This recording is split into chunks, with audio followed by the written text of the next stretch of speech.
वो जीवनचर्या ही साधना बन जाए और हम परम लक्ष्य को प्राप्त कर सकें, ऐसा सरल उपाय क्या हो सकता है जिसे सामान्य जनजीवन में समाविष्ट करना कठिन भी ना हो, घर छोड़ करके कहीं वन में ध्रुव प्रहलाद की तरह जाना भी ना पड़े, कहीं तपस्या करनी भी ना पड़े, कोई उपवास करना भी ना पड़े, कोई अनुष्ठान करना भी ना पड़े, कोई भगवा धारण भी न करना पड़े, परिवार के बीच में रहें, नाती पोते को खेलते खिलाते रहें, पत्नी का आनंद लेते रहें, माता पिता की सेवा करते रहें, इन सब सुख सुविधाओं के बीच में ऐसा कोई उपाय मिल जाता जिससे कि सामान्य व्यक्ति भी बड़ी बड़ी साधना का पुण्य प्राप्त कर लेता।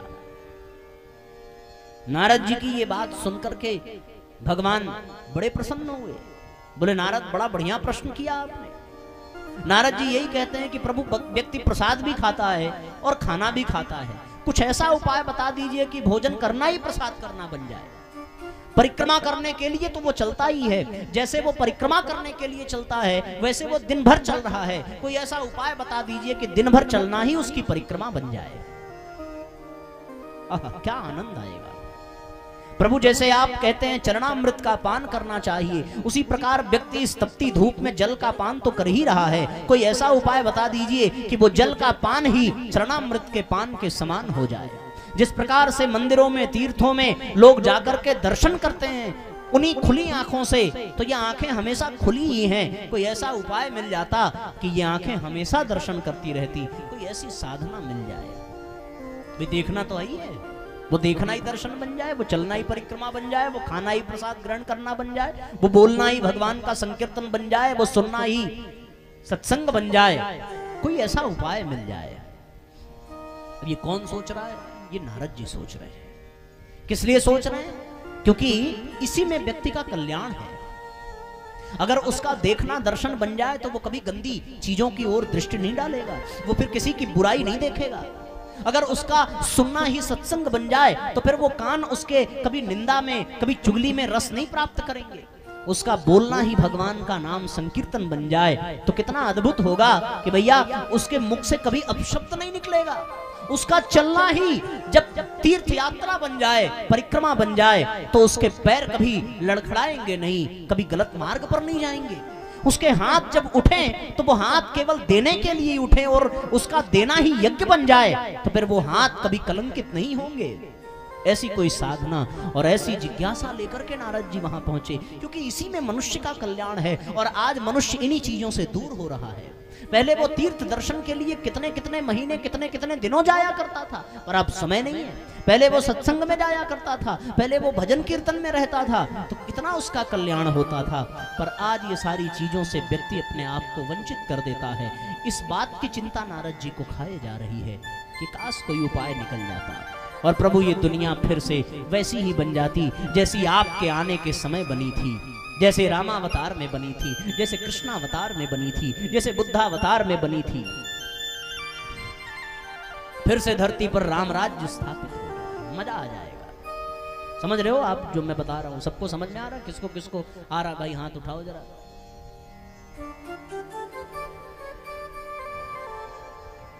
किसको किसको ज्यादा समझ में आ रहा है वो दोनों हाथ उठाए, जिसको ज्यादा समझ में आ रहा हो। बहुत बढ़िया। और जिसको समझ में आ गया हो वो खुद ही उठ जाएं। एक बार आप जोरदार तालियां अपने लिए बजाइए। आप वाह वाह। ऐसे समझदार श्रोता मिल जाए तो हमारा तो कल्याण। देखो माता जी को समझ में आ गया, उठ गई। जय हो। तो साथियों कुल मिलाकर के तात्पर्य ये है, ये तो हमने हंसी विनोद के लिए बीच में कह दिया, पर विषय गंभीर है। उस विषय की गंभीरता को नष्ट न होने दें। वो प्रश्न गंभीर है और प्रश्न यही है कि किस प्रकार से एक ही साधे सब सधे, सब साधे सध जाए रसरी यावत। ऐसा एक लाभ मिल जाए, एक ही काम करने पर कोई ऐसा उपाय मिल जाए कि एक का मंत्र पढ़े उनमें राम भी आ जाए, कृष्ण भी आ जाए, जितने भी टटमजाल फैले हुए हैं सब आ जाए, है कि नहीं? कोई ऐसा व्रत मिल जाए कि सोमवार का भी लाभ मिलने लगे, मंगलवार का भी मिलने लगे, गुरुवार का मिलने लगे, बुधवार का मिलने लगे। एक का व्रत में, एक का दिन व्रत रहे, शंकरो भगवान प्रसन्न, हनुमान जी भी प्रसन्न, और आजकल एक नई माई निकली संतोषी माता भी प्रसन्न। जिनका कहीं शास्त्र में कोई वर्णन ही नहीं है, लेकिन फिर भी हैं तो सब प्रसन्न हो जाए। कौन सा व्रत किया जाए, कौन सी माला जपी जाए कि सारे देवी देवता एक साथ वरदान देने लगे। यही प्रश्न लेकर के नारद जी पहुंचते हैं, भगवान से प्रार्थना करते हैं, और भगवान से प्रार्थना करने के पश्चात नारद जी की जिज्ञासा जानकर भगवान बड़े प्रसन्न हुए, और भगवान ने कहा कि देवर्षि आप तो हमारे मन की बात कह रहे हैं। भगवान भी यही सोच रहे थे, कितनी सुंदर बात है, हम लोग भी वही सोच रहे हैं, नारद जी भी वही सोच रहे हैं, भगवान वही सोच रहे हैं, तो हम सब लोग भगवान के जैसी सोच रखने वाले हैं। इससे बड़ा सौभाग्य क्या होगा। बस अंतर इतना है कि नारद जी सबके कल्याण के लिए सोच रहे हैं, हम लोग केवल अपने कल्याण के लिए सोच रहे हैं, बस इतने गड़बड़ी। ऐसी स्थिति में बड़ा दिव्य अवसर आया। उसके बाद भगवान ने जब नारद की ये बात सुनी तो अब प्रभु ने मुस्कुराते हुए कहा है, क्या कहा?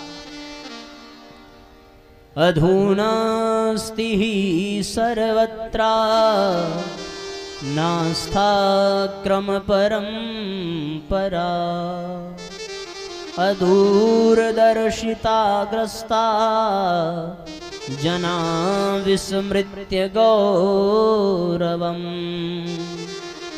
अचिन्त्य चिंतना जाता अयोग्याचरणास्तथा फलतः रोग शोकार्ति कलह क्लेशनाशजम्। भगवान ने कहा कि हे नारद, इन दिनों सर्वत्र अनास्था का दौर है, आस्था खो गई है, धर्म भावनाएं समाप्त हो गई है, धर्म केवल आडंबर बनकर के रह गया है। अब धार्मिक अभिलाषाएं, धार्मिक जिज्ञासाएं किसी के जीवन में देखने को नहीं मिलती। यदि वो करता भी है कुछ तो केवल और केवल स्वार्थ की भावना से करता है, केवल अपने कल्याण की भावना से। ये तुच्छ स्वार्थ, ये व्यक्तिगत मोह, ये व्यक्तिगत लोभ, इसने धर्म को कलंकित कर दिया। धर्म की भावना को लोग समझ नहीं पा रहे, सर्वत्र आस्था समाप्त हो गई, केवल अंधविश्वास रह गया है, श्रद्धा नहीं रह गई, विश्वास नहीं रह गया, भावनाएं शुद्ध नहीं रह गई, विचारणाएं कलंकित हो गई। ऐसी स्थिति है कि नहीं? वो लोग गलत तो नहीं कह रहे। चारों तरफ एक ही बात है कि यदि कोई व्रत अनुष्ठान करता भी है तो उसमें स्वार्थ ही छिपा हुआ है। कोई कुछ भगवान के लिए नहीं करता, हर व्यक्ति अपने लिए ही करने पर तुला हुआ है। वो दूसरों के लिए नहीं करता, केवल अपनी बात करता है, कहता है कि भगवान सबका उद्धार करें पर शुरुआत हमसे करें। ऐसी भावना लेकर के व्यक्ति पूजा पाठ में लगा हुआ है। वो सर्वे भवन्तु सुखिनः, सर्वे सन्तु निरामया, सबका उद्धार हो, सब सुखी हो, पर शुरुआत अपने से ही होनी चाहिए। अब जहां ऐसी भाव हो, जहां अपना अपना अपना अपना हो, तो वहां लाभ मिलने वाला नहीं है। कोई आस्था नहीं रह गई, कोई श्रद्धा नहीं रह गई, कोई विश्वास नहीं रह गया। 10 मिनट शंकर भगवान में आस्था जमती है, भगवान शंकर की कथा सुनी, कथा से निकले, दूसरे मंदिर में पहुंचे, राम कथा हो रही थी, शंकर भगवान गायब हो गए। अब भगवान राम सर्वश्रेष्ठ हो गए। राम कथा से निकले, भागवत सुन ली, अरे ये तो कृष्ण सबसे बेस्ट हैं, इन्हीं के पीछे पड़ना चाहिए। 10-5 दिन में कृष्ण भी बेचारे जीरो हो जाते हैं। ऐसी स्थिति में आस्था का कोई केंद्र सुनिश्चित नहीं होता। व्यक्ति दूरदर्शी नहीं रह गया, अदूरदर्शिता उसके जीवन में आ गई। वो नजदीक का लाभ तो देखता है पर दूर की हानि वो नहीं देखता। उसे जो तुरंत लाभ मिले उसको करने में उसे बड़ा मजा आता है। किसी की चोरी करने में उसे बड़ा मजा आएगा, क्योंकि चोरी करते ही वो माल उसकी जेब में आ जाएगा। पर वो ये भूल गया कि किसी दिन जब इसका हिसाब लिया जाएगा और ये पता चल गया कि चोरी का माल किसके पास है, तब उसका जीवन कैसा होगा, भूल जाता है व्यक्ति। सामने गुलाब जामुन रखा है, मन करता है कि खा ही लिया जाए क्योंकि तुरंत आनंद दिखता है, पर वो व्यक्ति भूल जाता है कि शुगर की गोली भी खानी पड़ रही है, नुकसान करेगा। खा रहा है।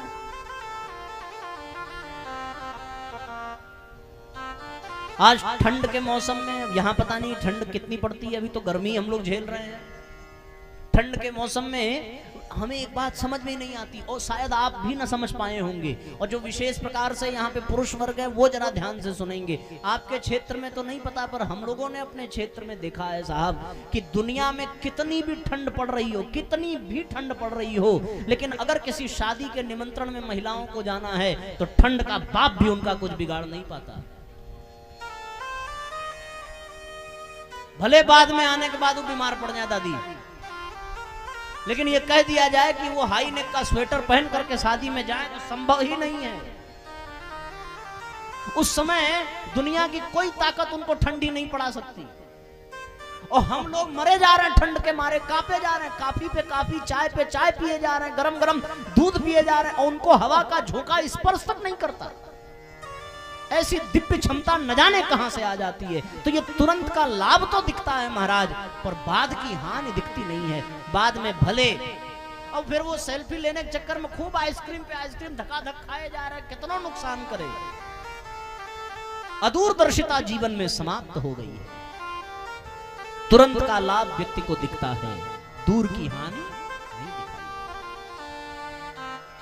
वो ये सोचता है कि आज मैं अपने माँ बाप का अपमान कर रहा हूं, पर ये भूल जाता है कि उसकी संतान भी कभी उसका अपमान करेगी। वो ये भूल जाती है वो महिला कि अगर आज वो किसी भौजाई को कष्ट दे रही है, किसी ननद को त्रास दे रही है, तो कभी उसकी भी बहन, कभी उसकी भी मां को कष्ट झेलना पड़ेगा। वो आप लोगों ने देखा भी होगा, सुना भी होगा कि एक आदमी थोड़ी देर से घर पहुंचा, और घर पहुंच करके उसने फटाफट 2-4 बैग रखे। रोज तो खाली हाथ आता था। आज उसकी पत्नी ने पूछा कि भैया ये बैग किसके हैं? बोले माँ की तबीयत ठीक नहीं है, माँ अकेले परेशान है, आज से माँ यहीं रहेगी। अब वो बहू एकदम जोर जोर से चिल्लाने लगी, ये हमसे नहीं होगा, हम यहाँ सेवा नहीं करेंगे, हमसे इतना खर्च है, इतनी महंगाई है, इतनी दवाइयाँ कहाँ से आएंगी। फिर उस व्यक्ति ने मुस्कुराते हुए कहा कि मेरी नहीं, तुम्हारे माँ की तबीयत खराब है। उसका चेहरा ही बदल गया, भाव ही बदल गया, दुनिया ही बदल गई। अच्छा मम्मी आई हैं, अरे नजदीक का लाभ व्यक्ति को दिखाई पड़ता है, दूर की हानि कभी दिखाई नहीं पड़ती। अदूरदर्शिता समाप्त हो गई है। जो सोचना चाहिए वो व्यक्ति नहीं सोचता, और जो नहीं सोचना चाहिए वो वही सोचता है। हमारी आत्मा सुंदर बनी कि नहीं बनी इसका ध्यान नहीं है, शरीर सुंदर दिखना चाहिए। व्यक्ति का चिंतन अचिंत्य हो गया। पहले के जो ऋषि महर्षि हुआ करते थे वो शारीरिक सौंदर्य की ओर ध्यान नहीं देते थे, क्योंकि उनके मन में यह चिंतन दृढ़ हो गया था कि शरीर तो नश्वर है, शरीर की आवश्यकता है जीवन यात्रा के लिए, इसलिए शरीर को संभाल कर रखना चाहिए। पर सब कुछ शरीर ही है, ये बात बिल्कुल ठीक नहीं है। आत्मा का श्रृंगार हुआ कि नहीं हुआ, आत्मा का उद्धार हुआ कि नहीं हुआ, इसका ध्यान कौन रखेगा। ये तो आत्मा के उद्धार के लिए ये जीवन मिला था, ये शरीर मिला था, शरीर के श्रृंगार के लिए नहीं मिला था। हम अपने शरीर को कितना भी चमका लें, कितना भी सुंदर बना लें, कितना भी रगड़ लें, कितना भी घिस लें, कितना भी कॉस्मेटिक्स लगा लें, कितना भी निरमा पाउडर, सब दुनिया भर का पोत लीजिए, पर ये शरीर के जीवन चक्र को कोई रोक नहीं सकता। कभी न कभी ये वृद्ध होगा ही, कभी न कभी इसकी लालिमा जाएगी ही, कभी न कभी ये मरेगा, और कभी न कभी इसको जलाना पड़ेगा। ये अचिंत्य चिंतन व्यक्ति शरीर को ही चमकाने में लगा है। भगवान नारद जी से यही कहते हैं कि ये जो दिक्कतें आ रही हैं, लोगों के पास समय नहीं मिल रहा है, लोग अनास्था में डूबते जा रहे हैं, लोगों की श्रद्धा भावना विश्वास कलंकित होता जा रहा है, लोग समाज के नहीं केवल अपने कल्याण के लिए सोच रहे हैं, लोग केवल अपने शरीर को ही चमकाने में लगे हैं, यद्यपि वो शरीर नष्ट होने वाला है। तो भैया उनके जीवन में संकट तो आएगा ही आएगा, उनका कल्याण नहीं हो सकता। व्यक्ति गुणों को देख करके आकर्षित नहीं होता, वो तो शरीर को देख करके आकर्षित होता है। वर पक्ष वाले लड़की की सुंदरता देखें, कन्या पक्ष वाले लड़के की सुंदरता देखें, तो सुंदरता तो मिल गई, लेकिन गुण मिला कि नहीं मिला, ये बात सोचने वाली है। अगर गुण मिलाया होता तो जीवन शांति, संतोष, सुख, आनंद, प्रेम, सौहार्द से बीतता, लेकिन आपने तो सुंदरता मिलाई, सुंदरता मिल गई, पर जीवन से सुख और शांति चली गई। अचिंत्य चिंतन, जो सोचना था वो सोचा नहीं, जो नहीं सोचना था वो सोचा। इसलिए साथियों, कुल मिलाकर के कहने का तात्पर्य ये है कि हम अपने भीतर की आस्था को खो चुके, हम श्रद्धा विश्वास को खो चुके। वरना वो आरुणी नाम का बालक, जिसके गुरु ने कहा था कि खेत से अनाज बहना नहीं चाहिए, मूसलाधार बारिश में मेड़ के टूट जाने पर भी वो रात भर मेड़ पर सोया रहा और जल की धार को नीचे न गिरने दिया। ऐसा दृढ़ संकल्पित, ऐसी श्रद्धा, ऐसी भावना, ऐसा विश्वास रखने वाला वो आरुणी कितना महान बन गया। कहते हैं साहब, पद्म पुराण में लिखा है कि शबरी ने 10,000 वर्ष तक भगवान की प्रतीक्षा की है। बोलो आप कर पाओगे? 10 दिन तक अगर परदेश में कोई अपना गया है और मैसेज का रिप्लाई ना आवे और मैसेज डबल टिक हो जाए, ब्लू में कन्वर्ट हो जाए, तो फिर 10 दिन तो बहुत लंबा बोल गए, 10 मिनट, अरे इसकी हिम्मत देखो, हमारा रिप्लाई नहीं कर रहा है। इंसान का बस चले तो व्हाट्सएप में घुस के गला घोंट दे। क्यों भैया? केवल इसलिए कि हमारा चिंतन विकृत हो गया। अचिंत्य चिंतन, अदूरदर्शिता, अनास्था, ये सब जब जीवन में आ जाते हैं तो चारों तरफ भीषण विभीषिकाएं होती हैं, चारों तरफ विनाश की लीलाएं होती हैं, चारों तरफ विकृतियां ही विकृतियां। व्यक्ति आज शारीरिक सौंदर्य के चक्कर में कितने अपराध कर रहा है। उसकी काम वासना इतनी बढ़ी हुई, इतनी बढ़ी हुई कि वो धर्म अधर्म को ताक पर रख करके समस्त मर्यादाओं को भूल चुका है।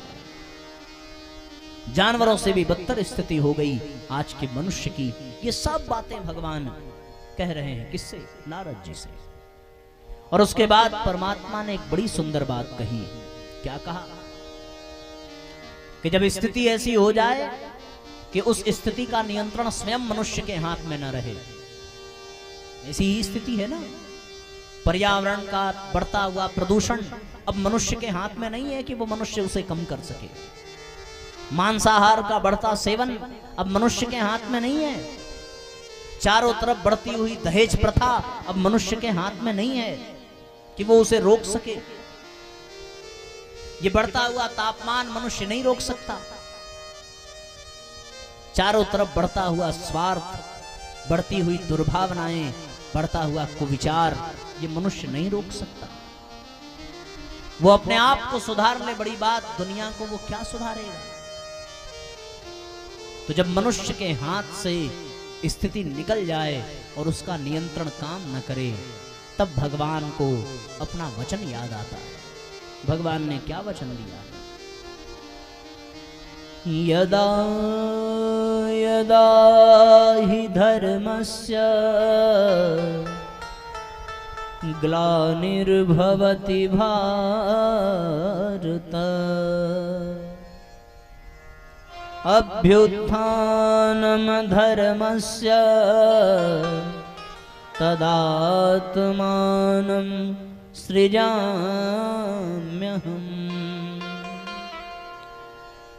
जब जब हो ही धर्म की हानि,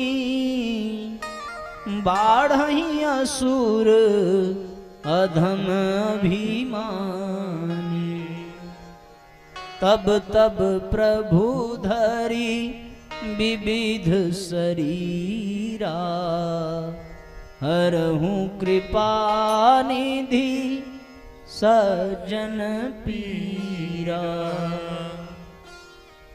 असुर मारी थापहि सुरन, राखहि निज श्रुति से।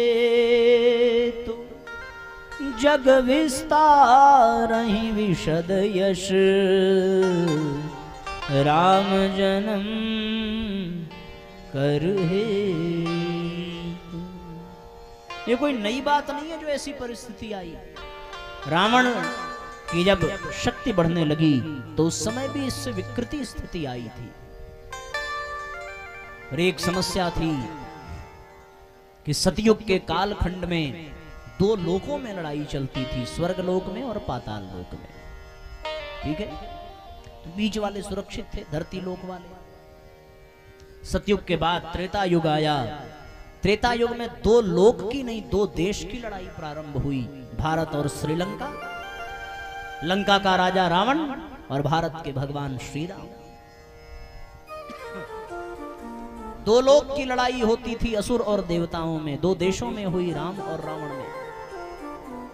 त्रेता के बाद द्वापर युग आया और द्वापर युग में दो देशों में नहीं, एक ही खानदान में, एक ही परिवार में, दो परिवारों में लड़ाई हुई, कौरव और पांडवों में। खानदान एक ही है, परिवार दो हैं।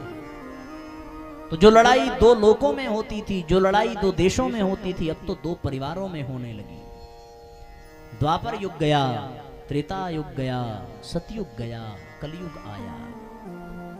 अब तो भैया दो परिवार की भी लड़ाई नहीं है, दो देश की भी लड़ाई नहीं है, दो लोक की भी लड़ाई नहीं है। अब तो लड़ाई केवल और केवल अपनी ही अपने से है। अपना ही मन अपने आप से युद्ध कर रहा है। एक और मन अच्छे दिशा की ओर जाने को कहता है, पर दूसरी ओर मन दूसरी ओर चला जाता है। अपनी लड़ाई। दो लोकों में लड़ाई थी तो फिर असुर और देवता लड़े। दो देशों में लड़ाई थी तो राम ने रावण का वध किया। दो परिवार में थी तो कृष्ण ने महाभारत का सरंजाम जुटाया। पर जब व्यक्ति की अपने आप से ही लड़ाई हो तो फिर भगवान कौन सा शस्त्र उठाएंगे, भगवान किस पर आक्रमण करेंगे, भगवान किसको चोट पहुंचाएंगे, किस पर सुदर्शन चलाएंगे? बोलो भाई। अगर राक्षस हमारे ही भीतर बैठा हो और उन्होंने हम पर प्रहार किया तो मरेंगे तो हम, और बचा कौन? राक्षस। मरना किसको चाहिए था? राक्षस को। और सारे राक्षस, पहले राक्षस दूसरे लोक में थे, फिर राक्षस दूसरे देश में हुए, फिर राक्षस दूसरे परिवार में हुए, और अब राक्षस अपने ही भीतर। अब ऐसी स्थिति में भगवान क्या करें? अगर वो अवतार ले भी लें तो उसका उपाय क्या है? बोले रावण को मारना था तो ब्रह्मास्त्र का प्रयोग कर लिया। महाभारत का युद्ध चला तो अर्जुन को माध्यम बना करके अनेकानेक अस्त्र शस्त्रों से हमने कौरवों का वध करा दिया। पर अब की बात विचित्र हो गई है। अब तो असुर व्यक्ति के मन में ही बैठा हुआ है। कलयुग बैठा मार कुंडली, जाऊं तो मैं कहां जाऊं, हर घर में है रावण बैठा, इतने राम कहां से लाऊं। एक साथ तालियां बजाइए। ओ हर घर में है रावण बैठा, इतने राम कहां से लाऊं, हर घर में है इतने राम कहां से लाऊं।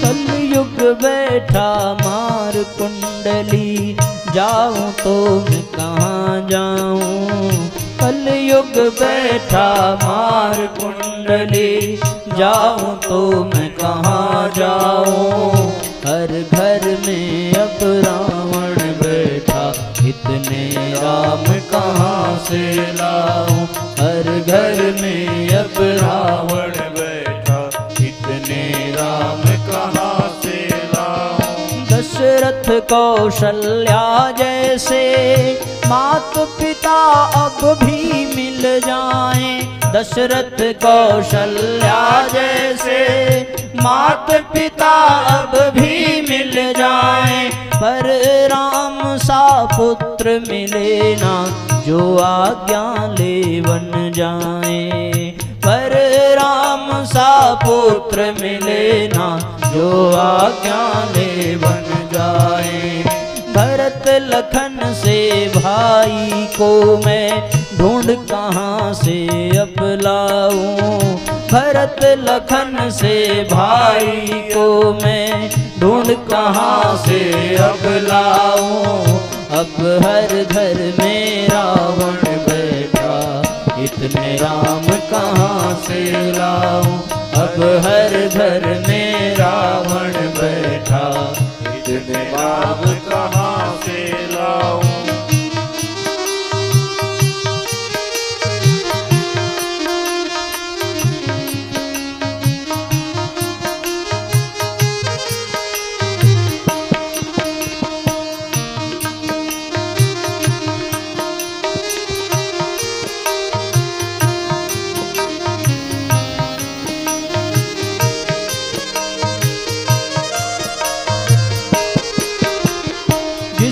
समझते हो अपना तुम जड़ें खोदता आज वही। जिसे समझते हो अपना तुम जड़ें खोदता आज वही। रामायण की बातें जैसे लगती हैं सपना कोई। रामायण की बातें जैसे लगती हैं सपना कोई। तब थी दासी एक मंत्रा, आज वही घर घर पाऊं।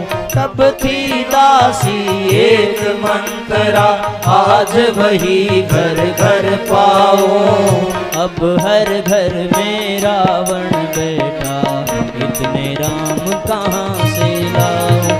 अब हर घर में रावण बैठा, इतने राम कहाँ से लाऊं। कलयुग बैठा मार कुंडली, जाऊं तो मैं कहाँ जाऊं। कलयुग बैठा रार कुंडली, जाऊं तो मैं कहाँ जाऊं। अब हर घर में रावण बैठा, इतने राम कहाँ से लाऊं। अब हर घर में रावण बैठा, इतने राम कहाँ से लाऊं। जय हो। इतने सुंदर भाव हैं, भाव पूर्वक सुनिए, एक साथ तालियां बजाइए।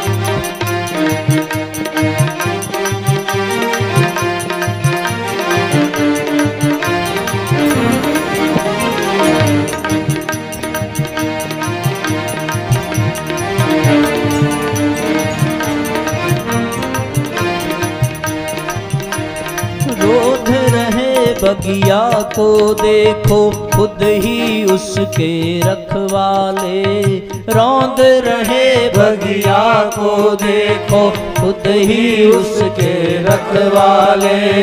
अपने घर की नींव खोदते देखे मैंने घर वाले। अपने घर की नींव खोदते देखे मैंने घर वाले। तब था घर का एक ही भेदी, तब था घर का एक ही भेदी। आज वही घर घर पाऊं। अब हर घर में रावण बैठा, इतने राम कहाँ से लाऊं।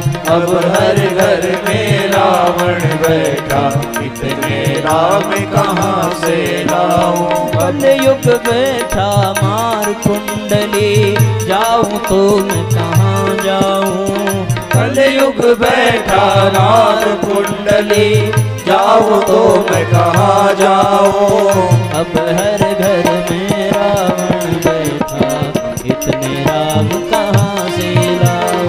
अब हर घर में रावण बैठा, इतने राम कहाँ से लाऊं।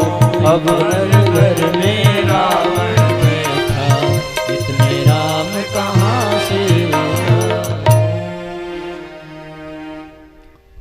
विचार करके देखिए, अब तो असुरता हर घर में व्याप्त हो गई, हर घर में। साथियों, अपने आप के जीवन में, अपने परिवार में, अपने समाज में झांक करके देखिए। यदि कोई नवयुवक किसी स्त्री को गलत दृष्टि से देखता हो तो इसमें दोष उसका नहीं है, उसके भीतर दुशासन आकर के बैठ गया। उस दुशासन के कारण वो नवयुवक चरित्रहीन हो रहा है। यदि कोई नवयुवती कुदृष्टि डालती है किसी युवक पर तो ये जान लेना कि अब उसमें कोई सुर्पणखा आकर के बसने लगी है, जो राम और लक्ष्मण से ब्याह करना चाहती है और सीता को मिटा देना चाहती है। असुरता आ गई। यदि कोई रावण पंडित दिखे, यदि कोई पंडित दिखे जिसमें आडंबर हो, अंधविश्वास हो, वो पंडित हो नहीं पंडित बना हो, वो साधु हो नहीं साधु बना हो, तो जान लेना कि उसके भीतर कोई रावण पल रहा है। वो पंडित भले ही ऐसा हो जिसका घर परिवार भरा पूरा हो, फिर भी अपने यजमान को चूस रहा हो, तो लंका का स्वामी होने के बाद भी रावण दूसरे की स्त्री को हरण करे, ये जान लेना कि उसमें रावण ही बैठा है।